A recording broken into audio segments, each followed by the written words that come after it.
আমি জিজ্ঞেস করছি, যদি ভারতের সীমান্ত রক্ষা করার আমাদের কেউ নেই, যদি অন্য দেশের মানুষরা রোজে শয়ে শয়ে লাখে লাখে কোটি কোটিতে ঢুকে যাচ্ছে, যে আমাদের মা বোনদের উপর চোখ দিচ্ছে, আমাদের জমি কেড়ে নিচ্ছে, তা তোমার প্রথমেই তো অমিত শাহের মাথাটা কেটে তোমার টেবিলে দেওয়া উচিত। এই এত বড় কথা বলার আস্পর্ধাটা ও কোনো একটা জায়গা থেকে পাচ্ছে।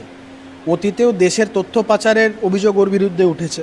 এখন যে কথাগুলো বলছে এটা তো এটা বিচ্ছিন্নতাবাদীদের কোনো মদতে বলছে, না হচ্ছে গিয়ে ভারতবর্ষে এরা কোনো রকম কোনো একটা মানে অস্থিরতা তৈরি করতে চাইছে সেই ধরনের কোনো গোষ্ঠীর মদতে বলছে, সেটা তো সময় বলবে। তবে আমার মনে হয়েছে 152 BNS সাথে ক্রিমিনাল ইন্টিমিডেশনের সেকশন এনে এর বিরুদ্ধে এফআইআর হওয়া উচিত, যার জন্য আমি এই কমপ্লেন্ট একটা লজ করেছি টিটাগড় থানায় ওর বিরুদ্ধে। ভয়ঙ্কর স্টেটমেন্ট, এটা মানে দেশের স্বরাষ্ট্রমন্ত্রীকে বলছে, তার গলা কেটে ফেলার হুমকি দিচ্ছে, তো ভয়ঙ্কর কথা। তো এর পেছনে এটা আদতে মানে বলছেও, কিন্তু আসলে কথাগুলো কার এটা বার করা দরকার।